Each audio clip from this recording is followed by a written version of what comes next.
तो बाबर आजम इस टाइम बहुत बड़ा लेवल बन चुका है, इसीलिए मैं उसको किंग कहता हूँ। और मैं इंडियन लोगों को आगे लगी हुई है कि मैंने बोला जी आईपीएल में सबसे ज्यादा एक्सपेंसिव प्लेयर होगा, डायरेक्ट साइन होगा। मैं आपको बता रहा हूं, मैं आपको कह रहा हूं, अगर वो एक्सपेंसिव प्लेयर का मतलब अगर एक्सपेंसिव होता भी है तो ठीक ठाक होगा, और आपके जितने भी दुनिया की एशियन प्लेयर्स हैं, चाहे पाकिस्तान के चाहे कहीं, उन सबसे ज्यादा महंगा प्लेयर होगा, ये तो मुझे पता है। कि बीबीएल में हो सकता है कि कोई भी पाकिस्तानी प्लेयर को ना लिया जाए, और लेके भी क्या फायदा, बाबर आजम वहां पे भी अंडे पे आउट हो गया। उन्होंने बना दी थी कि जी बाबर आजम आ रहा है, बाबर आजम जा रहा है, बाबर आजम उठ रहा है, बाबर आजम बैठ रहा है, बाबर आजम ने बल्ला पकड़ लिया, बाबर आजम ने बल्ला छोड़ दिया। बिग बैश को 4 चांद लग गए हैं। इससे पहले भी हमारे प्लेयर्स जाते रहे हैं, और काफी प्लेयर्स जो अभी भी पाकिस्तान टीम में खेल रहे हैं और जो अभी भी बिग बैश में गए हुए हैं, ये पिछले कोई 3-3, 4-4 साल से खेल रहे हैं, उससे पहले भी आपके प्लेयर्स खेलते रहे हैं।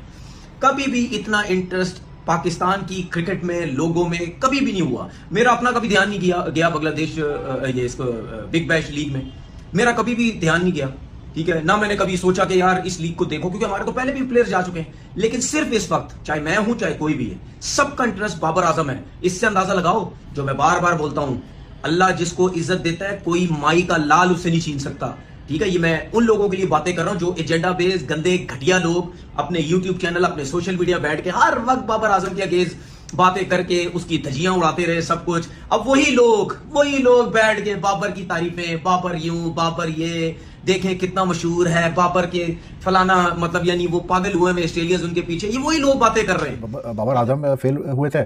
आज शाहीन शाह अफरीदी ब्रिस्बेन हीट्स की तरफ से आए खेले, और मोहम्मद रिजवान खेला मेलबर्न रेनिगेट्स की तरफ से। मोहम्मद रिजवान फेल हो गया, वन डाउन आए थे बैटिंग करने। शाहीन शाह अफरीदी के लिए मतलब ठीक है, मतलब उन्होंने काफ़ी उनकी कुटाई हुई, वो तो एक अलग बात है, लेकिन what was more embarrassing was the fact कि उनको जो है 2.4 उन्होंने कराए थे, उसके बाद उनको एम्पायर ने अटैक से बाहर कर दिया। उसकी वजह ये थी कि जो तीसरा उनका ओवर था उसमें जो है ना वो मतलब 3 नो बॉल उन्होंने की, उसमें से 2 नो बॉल जो है वो मतलब बॉडी फुल टॉसेस थी। तो ये जो कीड़ा बकवास करा के भाईजान, अगर बाबर आजम जैसा प्लेयर इंडियन प्रीमियर लीग में चला गया तो भाईजान फ्रेंचाइज, हर फ्रेंचाइज कहेगी कि भाई बाबर आजम हमारी टीम में आए, बाबर आजम हमारी टीम में आए। क्या यार इंडिया की जो आईपीएल की फ्रेंचाइज है वो पागल है? बाबर जैसे, बकरिस्तान जैसे, एक घंटे के किंग जैसे प्लेयर को भाईजान इतनी अमाउंट में खरीदेंगे? और भाई ये तो बाबर आजम के लिए बकवास कर रहा है। मैं तो कह रहा हूं कि भाई अगर वैभव सूर्यवंशी जो 14 साल का लौंडा है, जो अभी इंटरनेशनल में आया नहीं है, वो अगर पाकिस्तान की pyjama shalwar league, pension super league में आ गया ना, तो भाईजान पाकिस्तान पूरा बेच के ना उसको देना पड़ेगा, तो तब भी हम उसकी अमाउंट पूरी नहीं कर सकते। ये इंडियन प्लेयर की वैल्यू है। और ये जो घंटे के किंग के ऊपर भौंक रहा है भाईजान, घंटे का किंग इंडियन प्रीमियर लीग में चला गया तो भाईजान ये सबसे महंगा खिलाड़ी होगा। कोहली से महंगा होगा, रोहित शर्मा से महंगा होगा, शेर सैयद से महंगा होगा, मिचेल स्टार्क से महंगा होगा।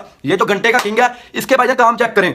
पाकिस्तानी जश्न मना रहे हैं कि भाई बिग बैश लीग में इत्तेहाद रचा रहेगा। पाकिस्तान के जो भी प्लेयर है, उन्होंने पहले तो पाकिस्तान को पाकिस्तान की टीम में जलील किया, उसके बाद यही प्लेयर अब बिग बैश लीग में जाके हमें जलील करवा रहे हैं। क्योंकि बाबर आजम जो घंटे का किंग है, जिसके बलबूते पे तनवीर अहमद, जो पाकिस्तान का एक्स क्रिकेटर अपने आप को समझता है, जिसके 5 मैचेस हैं, और भाईजान जिसके जहन में सिर्फ और सिर्फ गोबर है, उसके अलावा क्रिकेट का नॉलेज इसके पास जीरो नहीं है। ये सिर्फ बकवास कर रहा है। ये बाबर आजम को अपना अब्बू मानता है, और उसके अलावा जो इनके अब्बू जी हैं वो बिग बैश लीग खेलेंगे। ये चीजें नहीं सीखते। बहरहाल जो बाबर आजम ने किया इसमें, बार भाई आपने बोला कि उनके बाकी सारे प्लेयर्स भी इसी तरह से हुए और वो हार गए, और 10 ओवर में चेज हुआ, वो भी कोई इतना जल्दी चेज नहीं हुआ। बट बाबर भाई बात है ना, क्या बाबर आजम पहली बार पर्थ पे खेल रहा था? क्या बाबर आजम को पता नहीं है कि मतलब पर्थ पे बाउंस होगा, तेज आएगी? 5 बॉलें उसने खेली, आप देखिए यार कितना खेला है वहां, कितना खेला है। हम कितने T20 मैचेस वहां पे खेले, प्रैक्टिस ही नहीं है ना। प्रॉब्लम यह है कि प्रैक्टिस नहीं है, और हम लोग हमारी जो कैपेसिटी है ना पाकिस्तानियों की, सब कॉन्टिनेंट के प्लेयर्स की, वो इस तरह की बाउंसी पिचेस के ऊपर क्या कैपेसिटी है बताएं आप मुझे। पर्थ में इंडिया ने क्या किंग है ना बाबर भाई, किंग है ना, उनका किंग राइव हो गया यार। इंडिया के भी तो किंग 7 थे ना, 7 बड़े नाम। पर्थ में उन्होंने क्या किया? कोहली का पर्थ नहीं, कोहली के पीछे टेस्ट में पर्थ पे 100 भी आया था जब वो टेस्ट सीरीज थी। पर बाबर चले, ये तो सिंपल सा test series is something else. लेकिन प्रॉब्लम ये है, मैं ये कहता हूं कि एक मैच पे आपको वो जज नहीं करना चाहिए। बाकी बाबर आजम को T20 प्लेयर है ही नहीं है, वो तो बस नाम का एक किंग है, जो भी आप कहें उसको। पाकिस्तान में लोग उसको पसंद करते हैं, हम किसी पे कोई पाबंदी नहीं लगा सकते, कोई किसी को भी कोई पसंद कर सकता है, किसी का भी कोई फैन हो सकता है। बाकी मैं तो उसको एज सच T20 प्लेयर नहीं समझता। आज की मॉडर्न डे क्रिकेट में कोई उसका वो चार्म नहीं है, वो T20 प्लेयर है ही नहीं है। उसने फिर मोहम्मद रिजवान आया, हर कंडीशन टूर्नामेंट, ये 10 में 4 करके गया है भाई। ये ऐसे खेलता है जैसे कि कोई नौ सिखी आदमी हो जिसको पता ही नहीं है बॉल पढ़ के किधर गई, हंसी मजी भर के। और एक और चीज, उसके बाद हंसता भी है, हंस के ये दिखाता है कि मैं तो कूल हूं, मेरे को तो सब समझ में आ रहा, मैंने वैसे छोड़ी है बॉल। हाँ वैसे छोड़ी, अभी देखना वीरेंद्र सहवाग की तरह तेरे कट मारूंगा, झटका मारूंगा। महेंद्र सिंह धोनी की तरह तुझे अभी देखना, थोड़ा सा बैकफुट पर जाकर तुझे ऐसा पंच मारूंगा, ऐसा कट मारूंगा, ऊपर से देखियो। अबे तेरे ना पहली पल्ले पड़ी ना दूसरी पड़ी।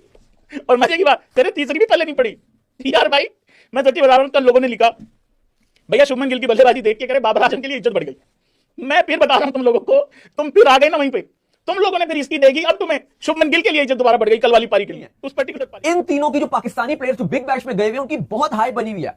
पूरा बिग बैश में इनकी मार्केटिंग की गई, बाबर आजम की, शाहीन शाह अफरीदी की, उनकी ब्रिस्बेन हीट ने की, सिडनी सिक्सर ने बाबर की इतनी मार्केटिंग की, बाकी पाकिस्तानी प्लेयर्स की इतनी हाइप बनी हुई है। और उसके बाद अभी तक जितने पाकिस्तानी प्लेयर्स बिग बैश में एक्शन में नजर आए हैं, इंतहाई पैथेटिक परफॉर्मेंसेस। बाबर 5 गेंदें 2 रन, रिजवान 10 गेंदें 4 रन, और शाहीन शाह अफरीदी के साथ तो इतना बुरा हुआ कि 2.5 ओवर सिर्फ करवाया गया, 43 रन, और इतना बुरा हुआ कि उनसे बॉल ही ले ली गई क्योंकि उन्होंने 3 नो बॉल्स डाले, बीमस मार दिए 2, जिसके बाद ये फैसला किया गया कि भाई आप मजीद बॉलिंग नहीं कर सकते क्योंकि आप खतरनाक बॉलिंग कर रहे हो, आप डेंजरस बॉलिंग कर रहे हो। उनसे बॉल ले ली गई। तो ये काफी मायूस कौन है, बीइंग पाकिस्तानी के ये 3 बड़े स्टार थे, बड़ी वैल्यू बनी हुई थी, इंटरव्यूज चल रहे थे, बिग बैश इनको मार्केटिंग कर रहा था इनको लेकर, लेकिन उस टाइम बाबर और शाहीन बिलखसूस इनकी बहुत हाई बनी हुई थी। और स्पेशली T20 वर्ल्ड कप से पहले ये एक अपॉर्चुनिटी थी कि ये प्लेयर्स वहां जाके अच्छी परफॉर्मेंस दिखाते, जिस तरह इनकी हाई बनी हुई थी, जितने इंटरव्यूज चल रहे थे सोशल मीडिया में इधर उधर। तो ये आपके पास में टाइम भी होता है कि फिर आप मौके पे चौका मारो। ऐसा नहीं होता कि आपकी हाइप इतनी बनी हुई है हर जगह से और जब मेन परफॉर्मेंसेस की बात आई तो कोई फायदा नहीं, इंटरव्यू